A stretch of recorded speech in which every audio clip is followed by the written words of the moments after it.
Middle east में जंग और तेजी से फैल रही है। देखिए, इजराइल लेबनान ईरान में हमले कर रहा है, वहीं ईरान इजराइल समेत कई खाड़ी देशों को अपना टारगेट यहां पर बना रहा है और इन सभी के बीच खाड़ी में एक नया वॉर फ्रंट बनता हुआ दिखाई देता है। अब सवाल क्या है? सवाल यह है कि क्या यह महायुद्ध अब वैश्विक संकट में बदलने वाला है?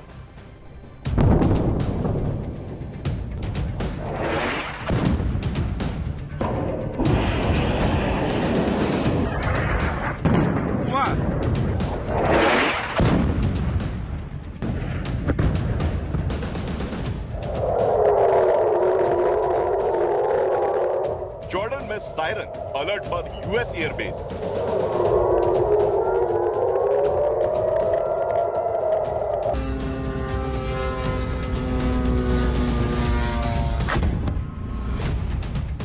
कुवैत में अमेरिकी बेस पर मिसाइल हमला।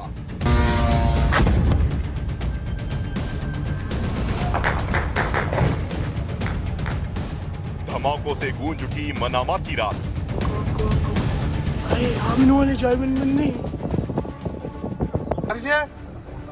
इजराइल और ईरान की जंग में मिडिल ईस्ट का नक्शा बदल रहा है।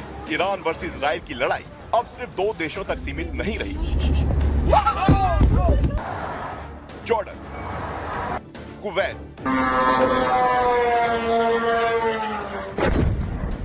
बहरीन, कतर, सऊदी और लेबनान तक युद्ध की आग फैल गई और खाड़ी में बन गया नया वॉर फ्रंट।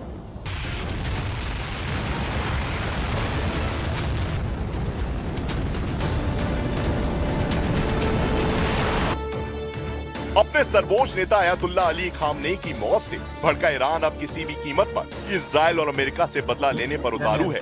ईरान की तरफ से लगातार अमेरिका और इजराइल के ठिकानों को निशाना बनाया जा रहा है।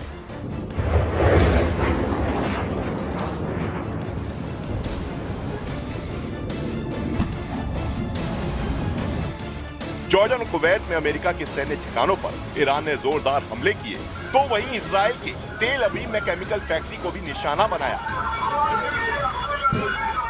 केरविल में होटल पर ईरान ने ड्रोन हमला किया क्योंकि वहां पर भी अमेरिकी सैनिकों के छिपे होने की जानकारी सामने आई थी।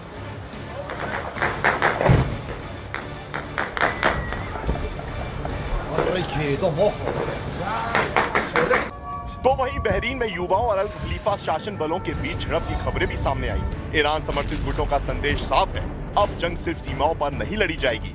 जहां जहां अमेरिका मौजूद है, उन सभी जगहों को निशाना बनाया जाएगा। इस बीच कुवैत ने 178 बैलिस्टिक मिसाइल और 384 ड्रोन इंटरसेप्ट करने का दावा किया है। यूएई ने 169 मिसाइलें हवा में ही मार गिराई। बहरीन ने 70 मिसाइल और 76 ड्रोन रोके। कतर ने 98 बैलिस्टिक मिसाइल, 24 ड्रोन और 2 Su-24 लड़ाकू विमान गिराने का दावा किया। ईरान जिस तेजी से अमेरिका और इजराइल के सैन्य ठिकानों को निशाना बना रहा है, अमेरिका और इजराइल ने भी ईरान को उसी अंदाज में जवाब देने की तैयारी की है। यूएस इजराइल के अटैक में तेहरान में भारी तबाही हुई है। ये तेहरान के कम्युनिकेशन सेंटर की तस्वीरें हैं जो मलबे में तब्दील हो चुका है। यूनेस्को धरोहर गोल्डस्टोन पैलेस भी इजरायली हमले में क्षतिग्रस्त हो गया है, जिसको लेकर यूनेस्को ने भी चिंता जताई है। इसके अलावा एविन जेल पर भी हमला हुआ है। Iran for 47 years has been chanting death to America, death to Israel too, but you're the big Satan, we're the small Satan. Death to America. They've murdered and maimed thousands of Americans in Iraq and Afghanistan with their IEDs. These are roadside bombs. They bombed your embassies. They tried to assassinate Donald Trump, the President of the United States, twice. They've murdered their own people. They massacred so many. And they spread a worldwide web of terror. So this is a regime committed to destroying the United States of America. It's the only country on the planet that says so openly and works tirelessly to achieve that goal. उधर Lebanon में Hezbollah ठिकानों पर भी Israel ने भीषण प्रहार किया है। इजराइल का दावा है कि हिजबुल्लाह के पास 25,000 रॉकेट, 1,000 ड्रोन और अदवान फोर्स के 3,000 लड़ाके मौजूद हैं। एक तरफ मिसाइलें, दूसरी तरफ ड्रोन और बीच में पूरी खाड़ी। सवाल पूछे जा रहे हैं कि क्या ये आने वाले दिनों में दुनिया में बड़ी तबाही का संकेत है।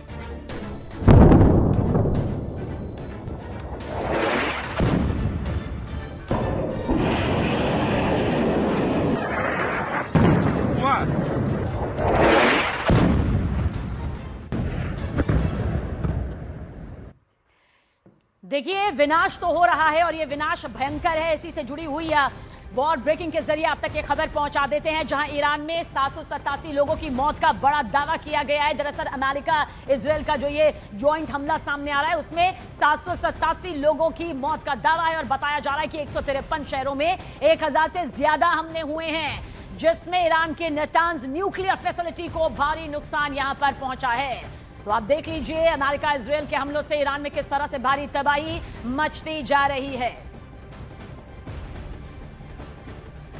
तो ईरान को नुकसान हो रहा है। हालांकि ईरान जो है वो लगातार हमले कर रहा है और वो जानता है कि इन हमलों के बगैर वो कभी भी अपने आप को कुछ वक्त के लिए यहां पर टिका नहीं पाएगा, इसलिए भयंकर हमले मिसाइल और ड्रोन के जरिए। लेकिन इस बीच ईरान, इजराइल और अमेरिका के बीच जारी जंग आखिर कितने दिन चलेगी, कुछ भी कयास लगाना बेहद मुश्किल है। ट्रंप ने 1 महीने का अंदाजा यहां पर लगाया, लेकिन ईरान जिस तरह से फूंक फूंक कर कदम रख रहा है, वो अमेरिका और इजराइल को पीछे धकेल सकता है। कैसे, रिपोर्ट आप देखें। ईरान ने अपने वॉर सेंटर ऐसे रेगिस्तान में बना रखे हैं जो उबड़ खाबड़ पहाड़ियों से घिरे हैं।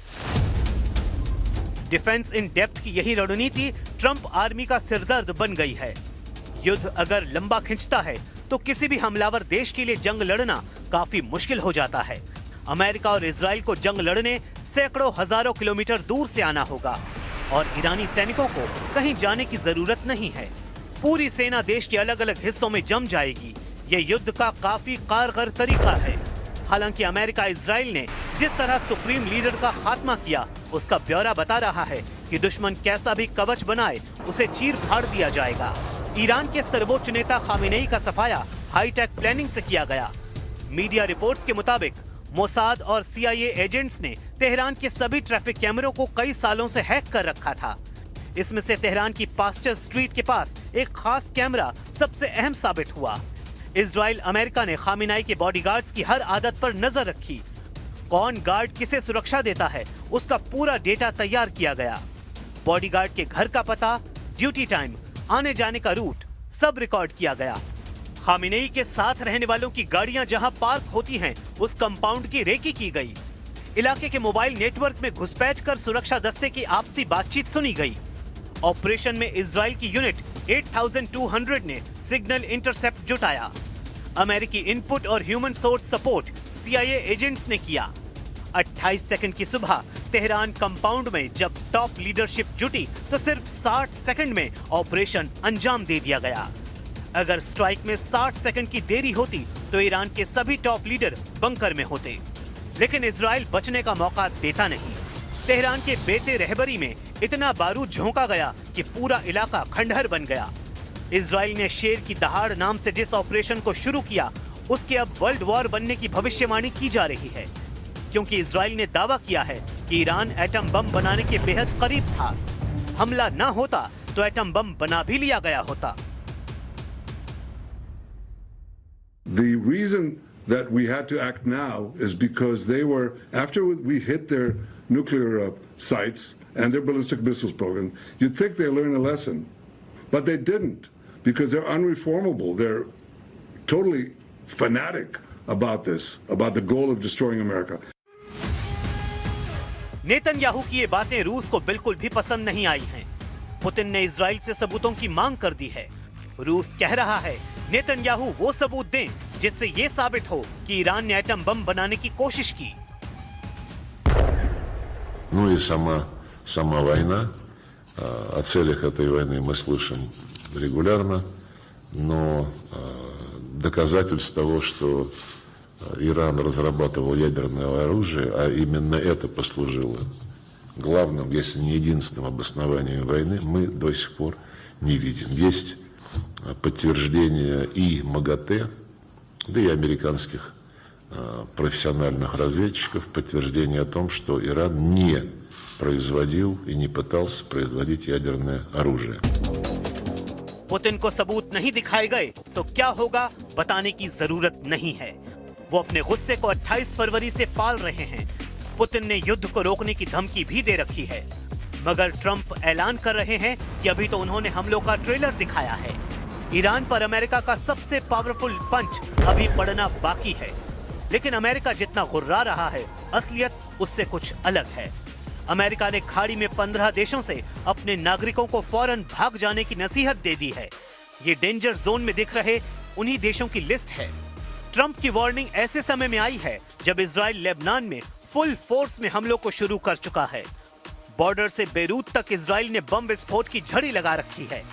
इजराइल का टारगेट ईरान के साथ उसके समर्थित लड़ाका ग्रुप है। इजराइल सबका सफाया कर पूरी तसल्ली कर लेना चाहता है, लेकिन लड़ाई जैसे जैसे जमीन पर आती जा रही है वैसे वैसे सुपर पावर की धुकधुकी बढ़ रही है, क्योंकि जमीन पर युद्ध अमेरिका इजराइल की कमजोर नस है।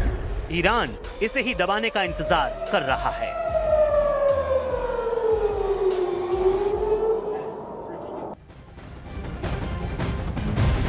वॉर ब्रेकिंग ऐप तक पहुंचा दे। लेबनान में इजराइल का सबसे बड़ा हमला सामने आया है। हिजबुल्लाह के ठिकानों पर आईडीएफ की एयर स्ट्राइक और यहीं पर इजराइल के हमले में लेबनान के 6 लोगों की मौत की भी खबर। हमलों में लेबनान में मरने वालों की संख्या 50 हो गई है। आईडीएफ की एयर स्ट्राइक आप देख लीजिए किस तरह से लेबनान में मौत का ये आंकड़ा बढ़ता जा रहा है। जैसे ही लेबनान की एंट्री इसमें हुई उसके बाद टारगेट सीधा हिजबुल्लाह के ठिकानों को किया गया, लेबनान को यहां पर किया गया। महायुद्ध का 5वां दिन, भयंकर भयानक तस्वीरें युद्ध के मैदान से।